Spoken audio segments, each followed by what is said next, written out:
Hello, everybody. How are you guys? I hope you guys are good. Hope you are having a wonderful day or night, no matter where you are. I hope you all had a wonderful Christmas with your friends and family.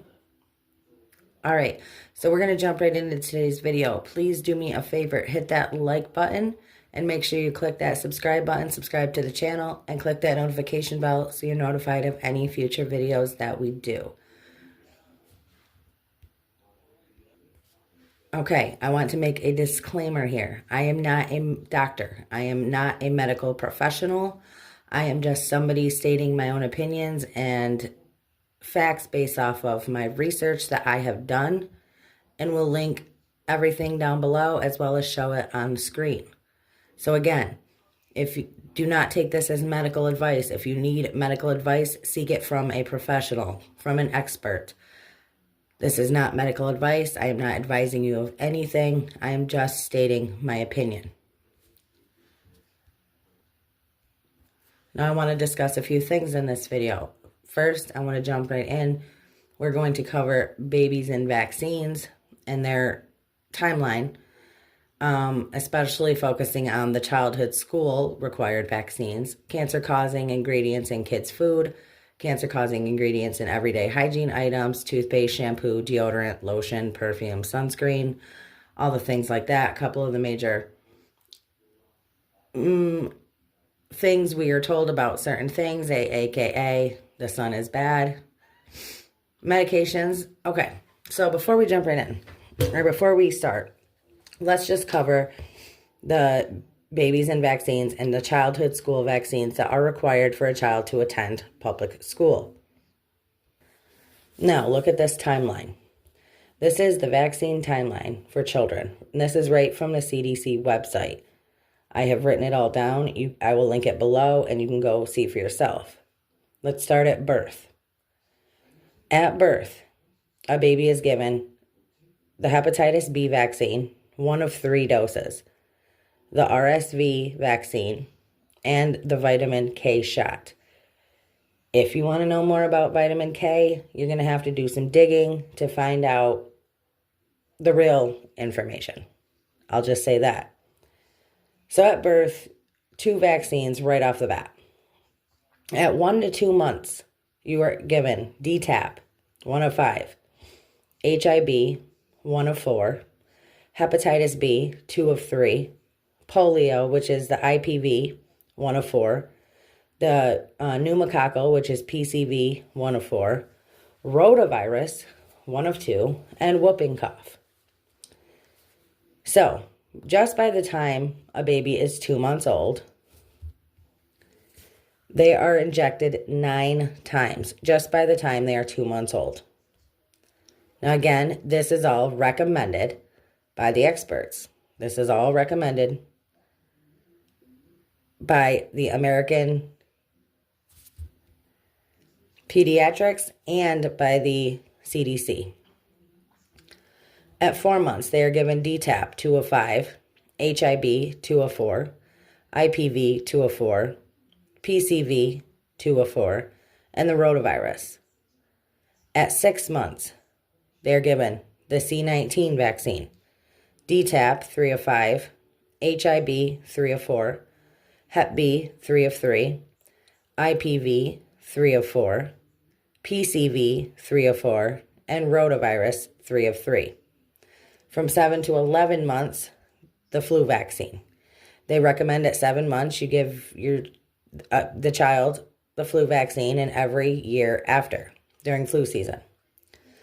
1 to 2 years, chickenpox, 1 of 2, DTaP, 4 of 5, flu, hepatitis A, 1 of 2, hepatitis B, 3 of 3, HIB, 4 of 4, IPV, 3 of 4, MMR, 1 of 2, and PCV, 4 of 4. 2 to 3 years, just the flu. And then 4 to 6 years, chickenpox, 2 of 2, DTaP, 5 of 5, flu, IPV, 4 of 4, MMR, 2 of 2. So now let's just pause for a moment. From the time a baby is born until the time that they are 5, 6 years old when they attend kindergarten, they have now had 37 injections 37 doses of vaccines by the time the child is 5, 6 years old. That is a huge increase in the amount. For instance, in 1925, I'm just giving you some stats here. In 1925, they had 3 vaccines: smallpox, diphtheria, and tetanus. Okay? In the 1980s, you were given 10 doses total. 10 doses of vaccines in the 1980s. As of 2020, the number is 50 plus. 50 plus injections from birth to 18 years old injected into your body. Children received significantly fewer injections in their first few years back in the 1980s. Now, a lot of vaccines contain mercury. There are 2 different types of mercury, but the one specifically we're talking about here, they use in vaccines as a preservative to prevent it from getting bacteria or fungus or things like that.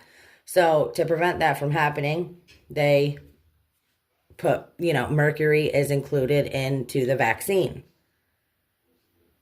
Now, we all know at certain levels, mercury is bad for you. Just saying.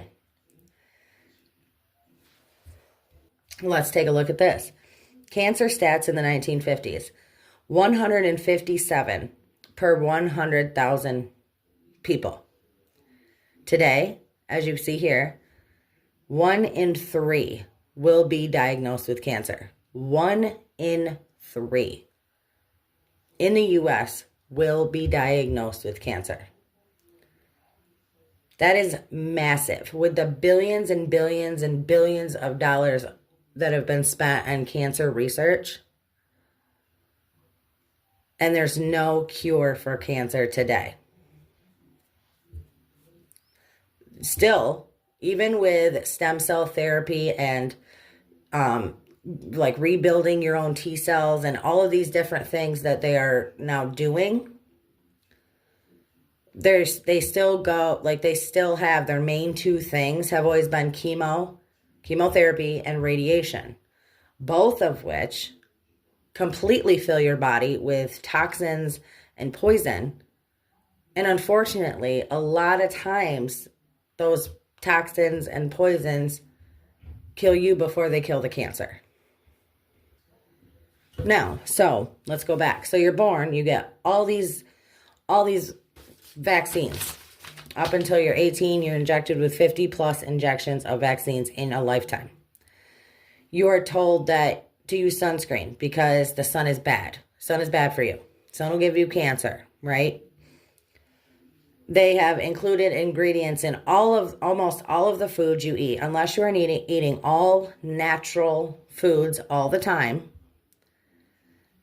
You are getting these ingredients that are cancer-causing ingredients that have been linked to cancer in a lot of these foods, these preservatives, these additives, these dyes. So you're getting that. Then you're getting it in everyday hygiene items like toothpaste, shampoo, deodorant, lotion, perfume, sunscreen. Then they give you medications to treat what they have done to you because now you're sick. You're sick and you have all these ailments and you got this, that, and the other thing. So then they give you medication to treat that. Then they give you medications to treat the side effects from the first medications that they gave you, so on and so forth, until eventually 1 in 3 people are diagnosed with cancer. So you're not only getting it, you're not only taking in toxins from the minute you're born, your whole entire life taking in poisons and toxins and all this. You're not only getting it from things. You're not only getting it from items in food. You're not only getting it from the items that people use every single day. You're not only getting it from the water. You're not only getting it from the air that you breathe. We're talking unclean water, chemtrails in the skies, things that are found in the water, aluminum, things like that are all highly toxic to your body. So then they give you these medications, and then you get side effects from those medications, so you got to take more medication to get rid of that, right? And then they pump you with chemo and radiation and all these different experimental things. And if you're lucky, you survive it all. If you're not, you don't. They spend your whole life making you sick. And then, it's passed down from generation to generation because you do what you're told. You think you can trust your doctor. You think you can trust the experts telling you things.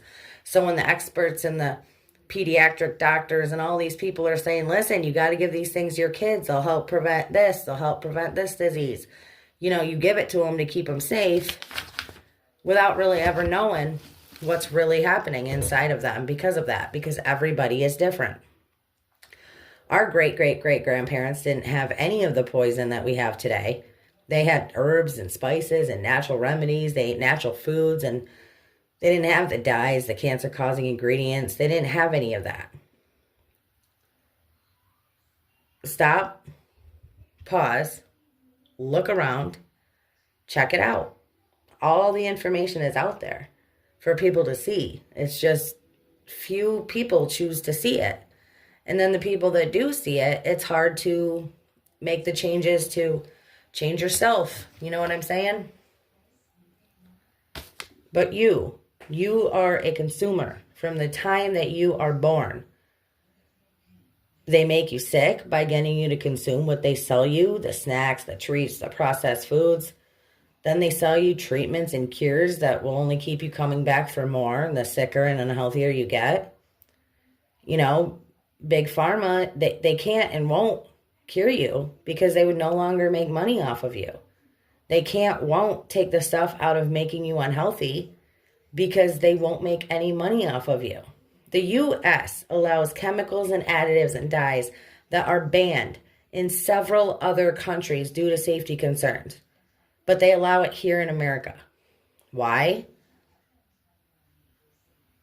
Because it makes people sick. Sick people need medication. That means money. They make all of their money from us, from you, from the consumers. Because that's all we are, is the consumers. The lab rats. The experiments. Again, I am not a doctor. This is just my opinion. Do not take medical advice from me. Hell, don't even believe anything I say. Think for yourself. Use your head. Do your own research. And form your own opinions. Because the information is out there. You might have to dig a little. You might have to look. But it's there. Let me hear your thoughts down in the comment section below. I love you guys. Stay strong. Stay healthy. Stay safe. Keep asking those hard questions. Keep spreading that light. And I will see you all next time.